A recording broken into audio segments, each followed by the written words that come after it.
when doing the qualitative analysis for risks related to project management. Okay, so first, what is this about? What is this process about? Well, the objective of this process is to get a number for every risk statement, and that number, we call it risk level. Why do we need to do that? Because we need to do a priority list. And in order to prioritize the risks, we need to have a number so that we can compare them. And we will say, okay, from the highest, which is going to be 16, to 6 or 8, we will prioritize those risks. Everything lower to 6 or 8, that I will explain next week. You don't have to worry about the prioritization now. Everything below 6 or 8, we are not gonna manage those risks. So what do we need to do to get this number associated to every risk statement? Well, we need 2 more numbers that we're going to combine. They are going to be multiplied. One number is for the probability level. So in this, when we ask about the probability level, is how likely it is. So the question that you are answering is how likely it is that this risk is going to be materialized. So it's going to occur. It's going to happen. That's the first number we need to have. And the other number is the impact level. So if these risks happens, how bad it is for my project. Those are the 2 questions that you are going to try to reply during this qualitative analysis.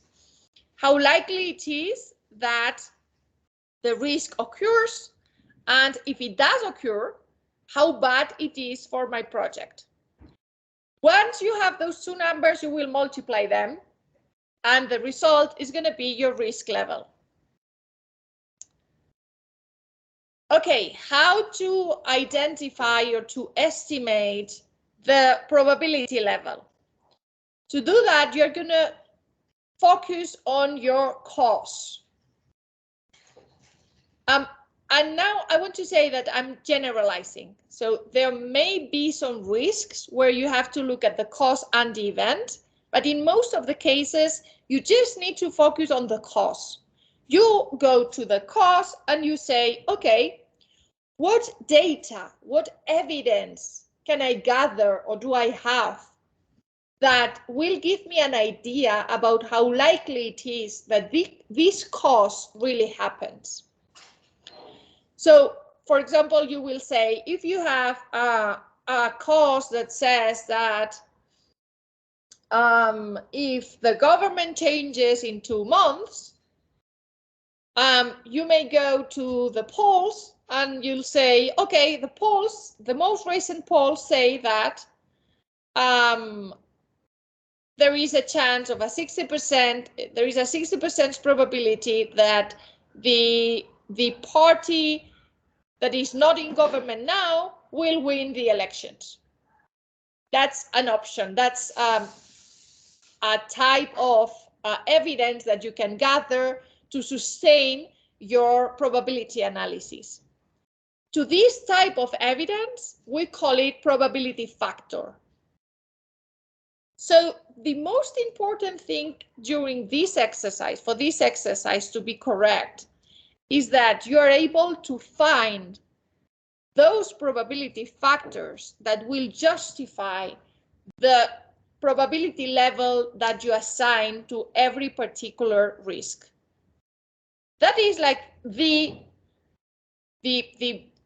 quality piece of work that you have for this process. If you are able to gather good data and enough data so that with no doubt you have justified the probability level of the cause happening, then you will have a very good like a solid base to do your analysis. And how about the impact? Well, the impact is much more simpler to do in this process if your risk register was well done. And when we say well done, remember that we said that ideally for every risk statement, you have an impact where you can see a percentage of deviation. If your impacts are like perfect and they are showing a percentage of deviation from project goals, which is the idea, then the calculating or estimating the probability, the impact level is very easy. If the deviation is lower or equal to 20%, you're going to say that you have a low level risk, a low level impact, sorry. If your deviation is between 20 and 60, it's going to be a medium level. If it's 60 or over, it's going to be a high level risk, high level impact risk. Okay? Between 20 and 60, because we wanted to align the risk management policies to other bank policies, we are having 4 levels. We could have 3, we could have 5, that depends on the organization. IDB has decided to have 4 levels, and that's why you need to split the medium level to medium low and medium high. From 20 to 40, it's going to be medium low. From 40 to 60, it's going to be medium high. So the impact should pose no problem. However, for this exercise to be very, very simple in terms of estimating impact level, you do need to have a proper risk register or risk statement. Why? Because let's go to this example. If you have this example where your impact says the project will be delayed or the project will be under schedule, because this is very general, it's very vague, you won't be able to say if this is a low, a medium, or a high level impact risk.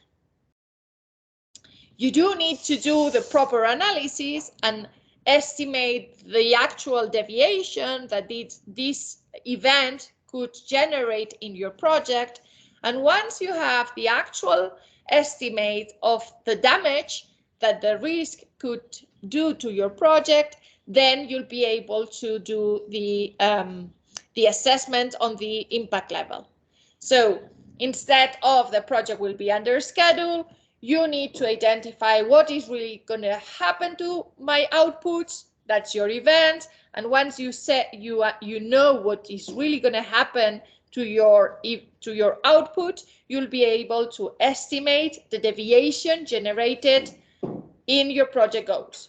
So if you, for example, have a deviation of 100%, meaning that you're not going to spend anything that you said that you wanted to spend in 2020 because pandemic occurred. This is a very common risk nowadays. Pandemic occurs. I had, let's say, 4 contracts to sign this year. I signed none of them. All of them were delayed. I thought I was gonna spend $5 million. I haven't spent $1, or I've just spent administration cost. So I have 100% deviation. If you have 100% deviation, the only thing that you need to do is you go to your table and you say, okay, let me check. 100% deviation is over 60%. This is a high level, a high impact level risk, and that's it. Maybe you are thinking why these levels, why these ranges to establish like the limits between low, medium, and high. Well, this comes from the PMR system. When the PMR system establishes the levels to estimate whether the project is in satisfactory, alert, or problem status, the system uses these same ranges. And that's the reason why we decided to align to, we have always decided in this new policy to try to align to previous policies from other sectors, other divisions in the bank. And this is one of the examples. So, for example, your schedule performance index in the PMR, if you have a deviation higher than between 20 and 60, depending on the other indicators, but if your SPI is showing a deviation between 20 and 60, your project is going to go to alert. If the deviation is higher than 60, your project is going to go to problem.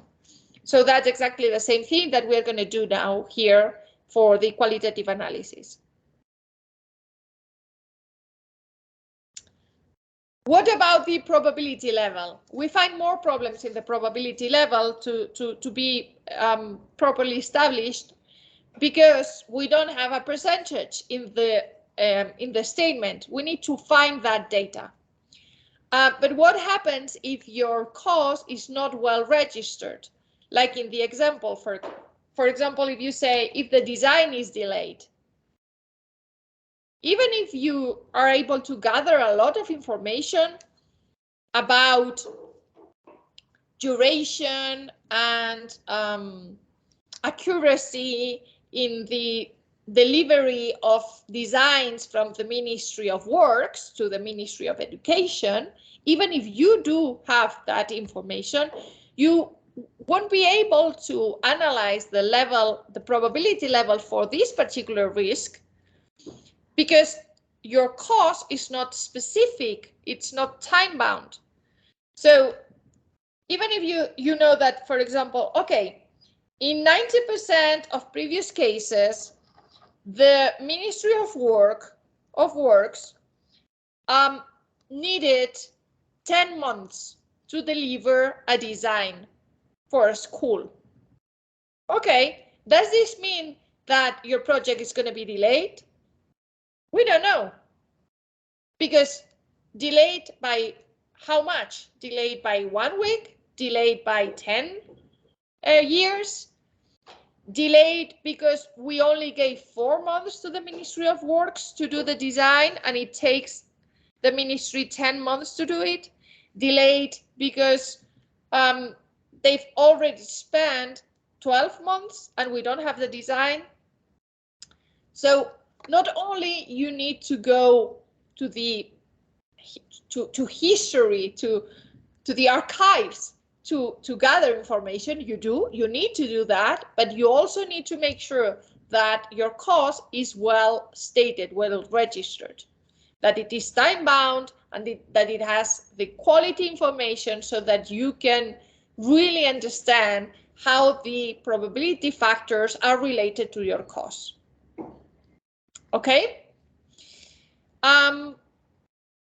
Sometimes this idea of the probability factor being the evidence, the data that justifies your probability level is not easy to understand, because the word probability factor was already used in the previous methodology at the bank, but it was used incorrectly.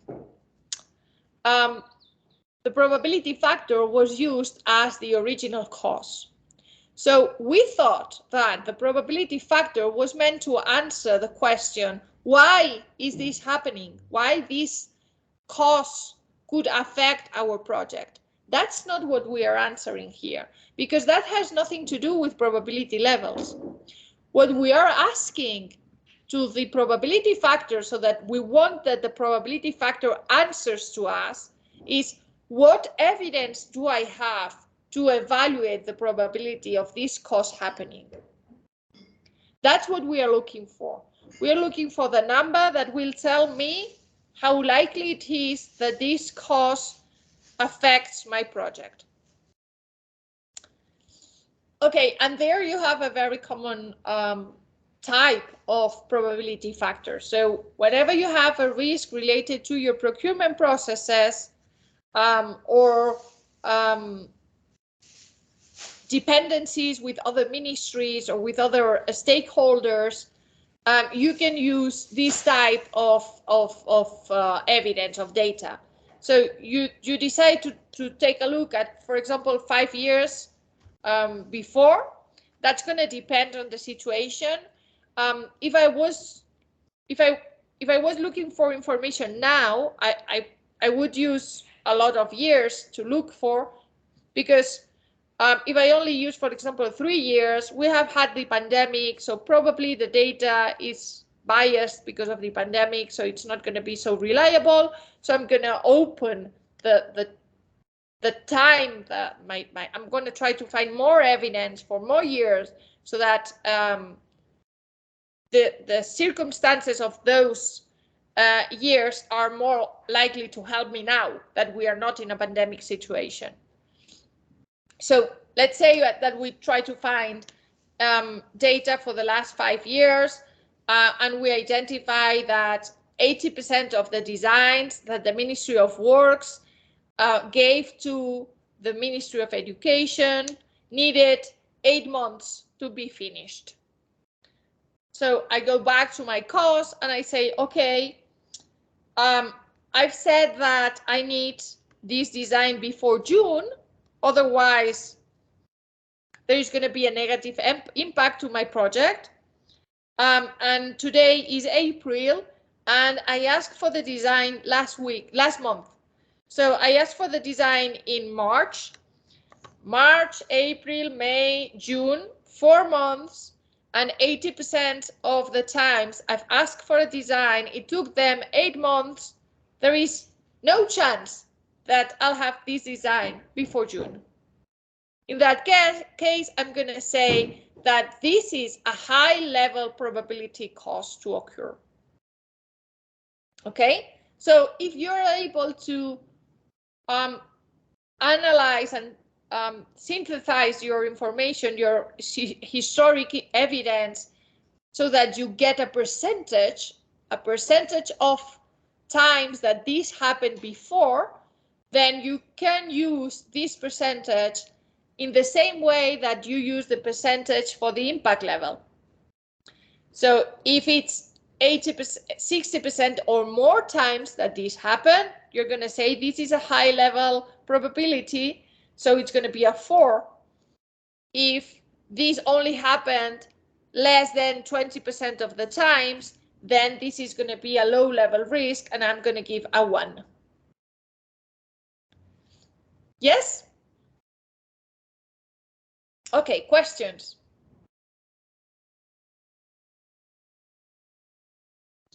Doubts? Comments? Yes, Matthew. So is there a specific range of probability thresholds, like with the impacts? Like, is there like a 20% threshold or something like that is low, and then 20 to 60, that kind of thing? Yes, exactly the same one. Exactly the same one that you use for the impact level. Oh, okay, great. Yes. And the data should come from history, right? To measure the probability, because I'm thinking of where I can find this information. How will I estimate the probability? And I'm trying to make sure that I understand. It doesn't have to come from history, but it usually does.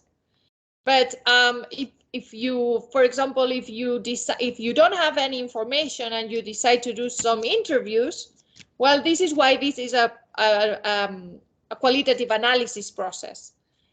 You can decide to do some interviews to gather data because you don't have historic data. You can do that, yes.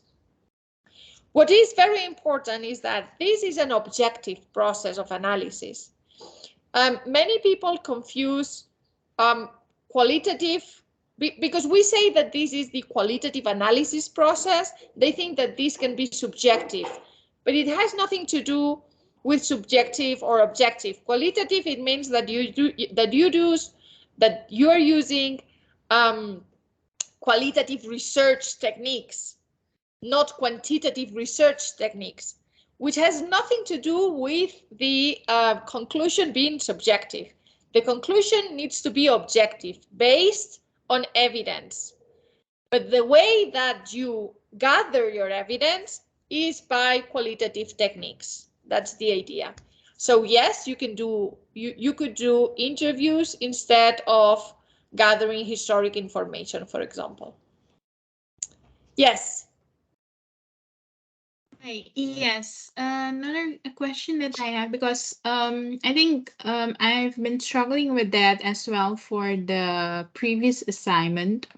So when we are working on these assignments, it can be based on scenarios as well, right? Because yeah, we selected the project, we got the project documents, and we familiarize ourselves with the project. But sometimes when we're writing the assignments, we know, for example, what for example, if we're talking about gathering evidence, we know based on the literature and everything that we got, okay, this is what should be done, but we don't know if it was actually done. So we can just write based on scenarios. So, for example, like how you mentioned in the beginning, the example of how do we know if there is a real chance of the government changing? We go look at the polls.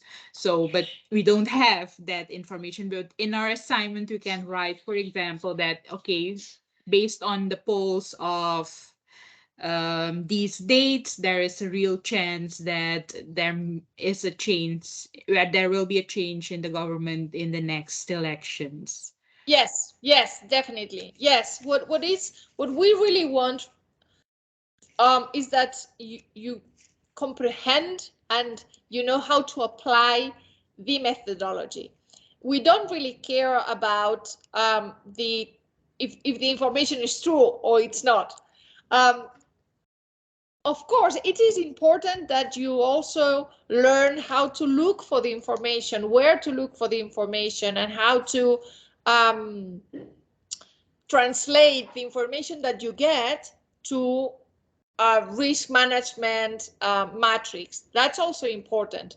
But if you don't find the information, don't get crazy. Just, yes, you can invent the information and say, yes, we did research and found out that in this project, it took them 9 months. So the previous international bidding processes took 9 months instead of 3 that they planned for. Yes, you can do that. Or you can say that CNN is saying that the new president is going to be the party in opposition by a majority of 90%. Yes, you can do that. Okay, great. That's clear. So we just need to demonstrate that we are going in a real situation, we will be able to use the sources. Okay. Exactly. Yes, that's the idea. Yes. Good. What else? Okay, so if everything is clear, we're going to meet again on Tuesday. You will show me the exercise as we did last week. You will tell me, please, could you make sure that those 2 or those 3 are correct? We will do them together. We will review them together. Then you meet again, you correct the rest, and you upload the matrix. That's the system. And for next week, we have something that Vanina needs to tell you because the schedule changes. Well, the calendar changes, not the schedule, but the calendar changes a little bit because of the holidays, right? Right. Just I want to let you know that the next week we are going to have the session on Tuesday, and then we are going to have the next section on Friday 15. Yes. Sorry, the Friday 22. The Friday 15 is a holiday, so we are not going to have our session. So try to participate on the next section on Tuesday 12, and then we are going to see again Friday 22. Yes? Okay, good. So if you don't have more questions, that's it. Have a great weekend and see you on Tuesday. Thank you. So- Have a great Take weekend care. too. Oh, Nice wait, I have weekend. Matthew has a question. Yes, Matthew. Yes. Sorry, so there'll be the Tuesday, the 12th session, but then the following week, do we have an assignment that we have to submit still? Or do we have like a week without a, is it kind of like a down week kind of thing? So we are going to have the session on Tuesday 12. We are going to correct the exercise just like said Vanessa, and you have to allow the matrix to the system on Tuesday 12. Then you don't have to any assignment, and we are going to see again on Friday 22, and we are going to talk about the module 4. So we jump 1 week. You have 1 week free. Great. Yeah. Okay. Good. Then if that's it, enjoy and see you next week. Have a nice weekend. Take care. Thank you. Bye-bye. Have a good weekend. Bye. Thank you. Thank Bye. you. Thank you. Bye.